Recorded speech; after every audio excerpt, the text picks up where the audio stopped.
যশোর 4 আসনের মাননীয় সংসদ সদস্য, মঞ্চে উপবিষ্ট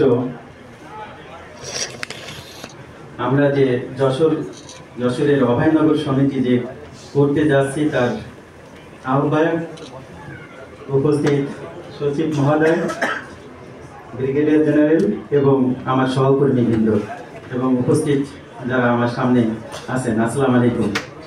আসলে আমার বলার কিছু নেই, আমি অন্য একটা জায়গায় ছিলাম, সেখান থেকে একটা মিটিং সেরে জাস্ট আসলাম। মুরাদ আমাকে মঞ্চে দাঁড় করিয়ে দিল, আমি কি বলবো সেটাই আমি বুঝতে পারছি না। তবে আমাদের যে উদ্দেশ্য, আমরা চাই ঢাকাস্থ অভয়নগরবাসী আমরা যেন একটা আমব্রেলার নিচেই থাকতে চাই। আমরা সবাইকে একত্র করে একটা আমব্রেলার নিচে আসবো। এই আমব্রেলার নিচেই থাকে আমাদের ছাতাটা ধরবেন আমাদের যশোর অভয়নগর 4 আসনে যিনি সংসদ সদস্য হবেন তিনি আমাদের ছাতা ধরবেন।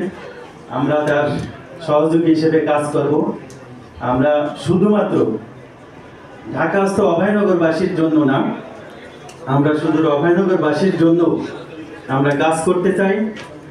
আমরা তাদের সুখে দুঃখের সাথী হতে চাই। আপনারা দোয়া করবেন। ইনশাল্লাহ আমাদের যে উদ্যোগ, যে আয়োজক কমিটি, বিশেষ করে আমি বুলবুল, মুরাদ, মিলন, এদের নাম না বললেই নয়, কৃষ্ণদা আছে, আর আমার বন্ধু ব্রিগেডিয়ার মাসুদ আছে, এরা যে আপ্রাণ চেষ্টা করে যাচ্ছে একটা অভয়নগর সমিতিকে দাঁড় করানোর জন্য, সেটা যাতে সফল হয় সেই দোয়া আমাদের জন্য করবেন। ধন্যবাদ সবাইকে।